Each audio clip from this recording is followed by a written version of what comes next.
Assalamualaikum. Welcome back to my channel. Today we are going to discuss Saturn's speech one by one. There are 5 total speeches of Saturn and we are going to discuss each. तो start करते हैं पहले हम थोड़ा introduction से कि Saturn जो है वो बहुत ही इम्पॉर्टेंट और आउटस्टैंडिंग फिगर है पैराडाइज लॉस्ट में। क्यों? क्योंकि ये एक ऐसा फिगर है कि जो इसके अंदर हीरोइक क्वालिटीज़ भी है और नेगेटिव क्वालिटीज़ भी हैं। तो इस वजह से ये एक कंट्रोवर्शियल और कॉम्प्लेक्स कैरेक्टर है मिल्टन मास्टरपीस पैराडाइज लॉस्ट में। बहुत सारी जगह पे सैटर्न को डिपिक्ट किया गया है एज एन एपिक हीरो भी, बिकॉज मिल्टन जो है वो एपिक हीरो के बारे में कहता है that it has been the practice of all epic poets to select someone personage whom they distinguish above all the rest and they make him the hero of the tale.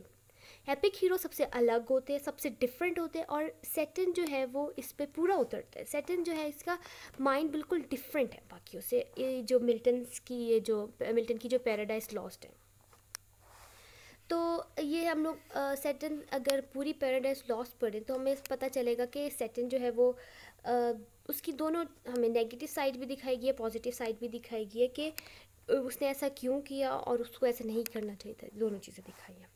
तो कहीं पे ये भी कहा जाता है कि Milton was unconsciously projecting his own personality in the portrayal of Saturn.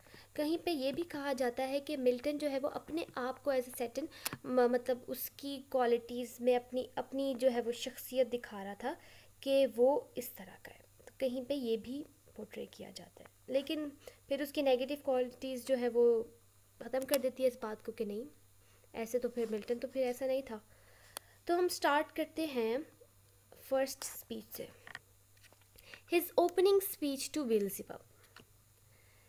तो जो इसकी ओपनिंग स्पीच है, बेल्ज़ेबब जो है उसका फॉलोअर था, उसके साथ जो कंपेनियन आया था हेल में, गॉड ने भेजा था। तो वो जो थे सैटर्न के साथ जो सारे आए थे वो बहुत परेशान थे, पैनिक थे कि हम ये कौन सी जगह पर आ गए, हम कैसे सरवाइव करेंगे, यहाँ पे तो जीना मुश्किल है।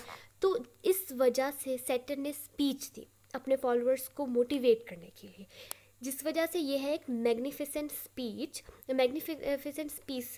कि वो ये रिवील करता है character of Satan as a great leader. वो इनक्रेज करते हैं अपने फॉलोअर्स को विद बोल्ड वर्ड्स और सेंटिमेंट्स। उनके मतलब होता है कि मैं जानता हूँ कि बहुत मुश्किल है लेकिन हम कर सकते हैं, हम यहाँ पर अपनी एक अलग कम्युनिटी बनाएंगे, यहाँ पर रहना इतना मुश्किल नहीं है। तो वो सबको समझाता है और अपनी सारी कंपेनियंस को कहता है कि हम कर सकते हैं। As in he admits that God proved himself stronger than his opponents because of his thunder, and that God's true strength became known only in the course of battle, which was fought between God and the rebels. अब कहते हैं कि God ने अपने आप को prove कर लिया कि वो स्ट्रॉन्गर है, लेकिन अब वो भी देखना मतलब अब वो भी साथी जो हैं वो ऐसे नहीं है कि वो रिवेंज लिए बगैर बैठेंगे, जिसकी वजह से वो अपने साथियों को तैयार कर रहा है कि हम जो है वो यहीं पर अपनी कम्युनिटी बनाएंगे और यहीं पर अपनी एक वॉर स्टार्ट करेंगे। ठीक है।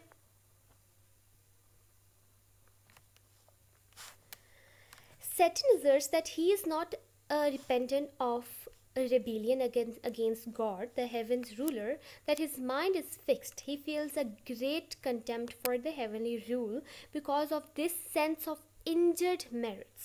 In this speech, his strong intelligence and exceptional courage stamps him as a hero. तो इसका जो स्ट्रॉन्ग करेज और इंटेलिजेंस जो है वो इसको एक एपिक हीरो, एक हीरो जो है हम इसको स्टैम्प दे सकते हैं कि ये इसकी एक हीरोइक क्वालिटीज़ में आता है, इसकी ये जो फर्स्ट स्पीच है। Thus, his supreme self-confidence and his determination are generally regarded as heroic qualities worth of admiration. तो जो हमें अभी बात की है कि इसकी जो सेल्फ कॉन्फिडेंस और डिटर्मिनेशन और अपने फॉलोअर्स को मोटिवेट करना है, इसको एक हीरोइक क्वालिटीज़ देती है। But this quality speech also make Satan's evil intentions quite clear. इसमें इसकी ईवल इंटेंशन भी क्वाइट क्लियर है कि ईवल इंटेंशंस भी तो थी ना इसकी। मतलब सिर्फ हीरोइक क्वालिटीज़ होती तो हम इसको डायरेक्ट एपिक हीरो कह देते, लेकिन मतलब असल चीज़ तो इसकी ईवल इंटेंशन थी ना इस स्पीच में छुपे। वो क्यों स्टार्ट करना चाहता था, अपने फॉलोअर्स को क्यों अपने साथ लेना चाहता था, ताकि वो लोग मिल के गॉड से रिवेंज ले सके। तो ये इसकी ईवल इंटेंशंस थी। Saturn's second speech.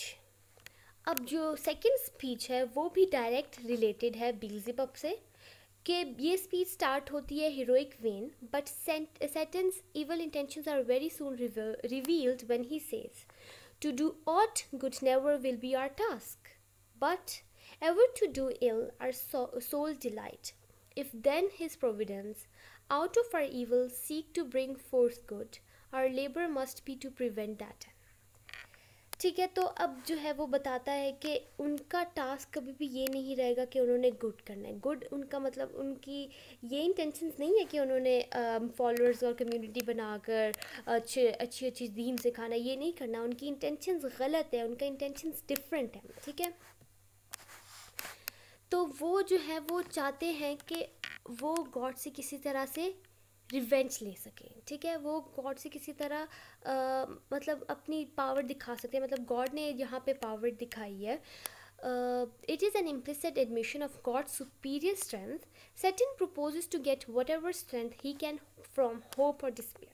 Of course, the strength of will and courage in the face of God shown by Satan proves him a hero, but these qualities cannot be separated from the moral implications.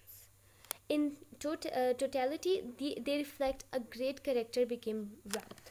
अच्छा जी, अब ये है कि यहाँ पर Satan की heroic qualities बता रहे हैं कि उसने अपने फॉलोअर्स को मोटिवेट किया, लेकिन उसकी नेगेटिव भी, उसकी मोरल इम्प्लिकेशंस भी, उसकी नेगेटिव बता रहे, नेगेटिव साइड भी दिखा रहे कि उसकी असल इंटेंशंस क्या थी इसमें। ठीक है, Satan's third speech. This speech is also made to Beelzebub. Mostly इसकी बील्ज़ेबब के साथ ही, इस वजह से हम लोग इसको सैटन स्पीच टू बील्ज़ेबब भी कहते हैं। This is one of the most heroic, complex and celebrating speech.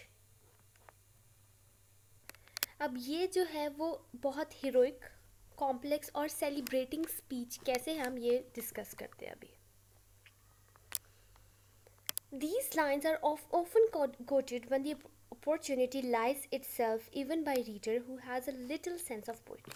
अब जहाँ पर जो लाइंस यूज़ की हैं ना, ये बहुत दफ़ा पोइट्री में बहुत यूज़ की जाती है। मतलब ये बहुत ही एक तो सिंपल लाइंस हैं, ऊपर से इसमें बहुत ही एक डीप मीनिंग है जो अभी हम लोग पढ़ने जा रहे हैं। तो अब इसमें क्या है, अब यहाँ पर ये हुआ था कि सैटन ने थर्ड स्पीच में कहा, तो क्या हुआ अगर हम हेल में आ गए हैं? हेल में तो बल्कि ज़्यादा आसानी है, वहाँ पर तो हमारे ऊपर रूलर था जो हमें रूल करता था। यहाँ पर तो हम रूलर हैं। हेल में हम अपनी मर्ज़ी करेंगे, अपनी मर्ज़ी से जो भी करें। ठीक है, थोड़े उसके हालात बुरे हैं, लेकिन हम यहाँ पर अपनी मर्ज़ी करेंगे। हमने मतलब जो भी करना है, हमें यहाँ पे कोई रोकने वाला नहीं होगा। He calls himself the new possessor of hell. कि यहाँ की एक बहुत इम्पॉर्टेंट और बहुत ही फेमस लाइन है, शायद इसके बाद आएगी।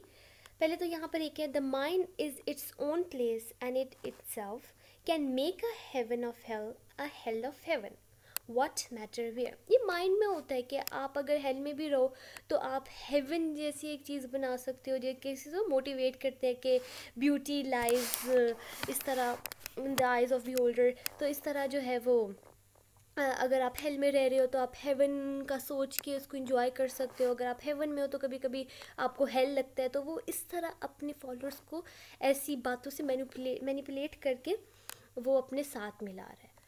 Here we may reign secure and in my choice.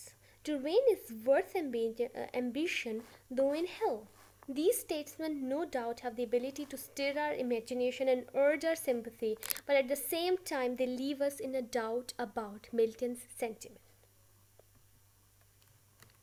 On the one hand, he is shocked to see the origin which he got in the exchange of heaven. But on the other hand, he prefers to reign hell than to serve in heaven. वो कहते हैं कि it is better to reign in hell than to serve in heaven. मतलब आप यहाँ पर अपनी मर्ज़ी करो, अपनी रूलिंग करो, जो भी करो। हम लोग हेवन में होते सर्व करते और हमारी कोई अपनी नहीं होती लाइफ। तो वो इस तरह जो है वो अपनी फॉलोअर्स को मोटिवेट कर रहे हैं।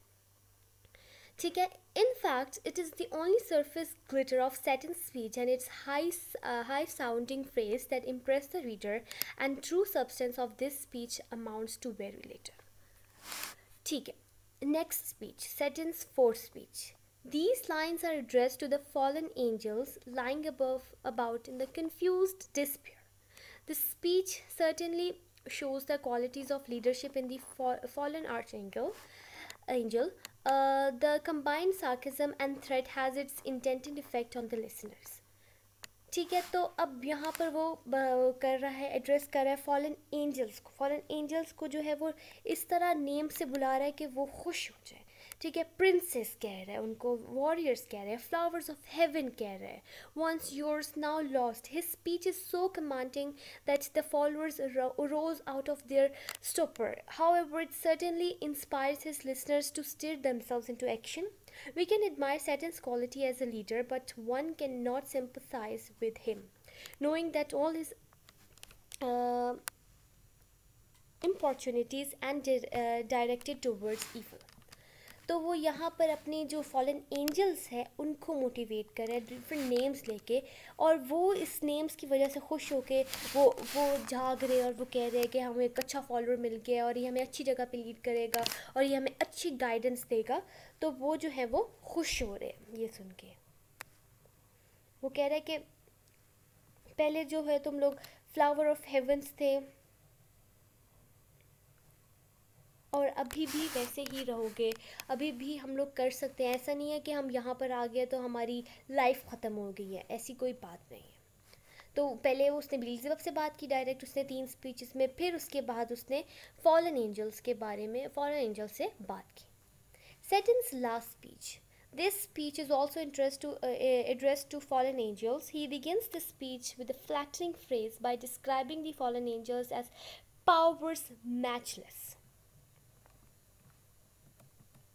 वो पावर मैचलेस उनको बोलता है, और उनकी जो है वो मतलब उनको सही करने के लिए और उनको मोटिवेट करने के लिए वो ऐसे ऐसे नेम्स यूज़ कर रहा है ताकि वो मोटिवेट हो और इसके साथ एक कम्युनिटी बनाए. इसके साथ कम्युनिटी बनाएंगे तो सैटर्न जो है वो मतलब अकेला तो काम नहीं कर सकता, तो जब सारे मिल के काम करेंगे तो ज़्यादा काम होगा और ज़्यादा जो है वो चांसेस होंगे कि वो गॉड से रिवेंज ले सके. तो यही चाहता था सैटर्न, जिसकी वजह से उसने ये स्पीच दी, जिसकी वजह से उसने मोटिवेट करना चाहा अपने फॉलोअर्स को कि वो सारे मिलके एक साथ काम करें, वो सारे मिलके एक साथ जो है वो रिवेंज ले सकें, क्योंकि अब रहना तो यहीं पर था, अब कोई चांसेस तो नहीं थे कि वो लोग वापस जा सके.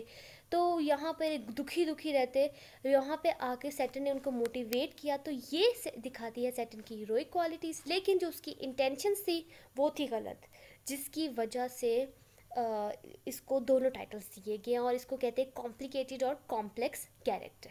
तो ये थी सैटर्न की 5 स्पीचेस जो हम लोगों ने आज कंप्लीट किए.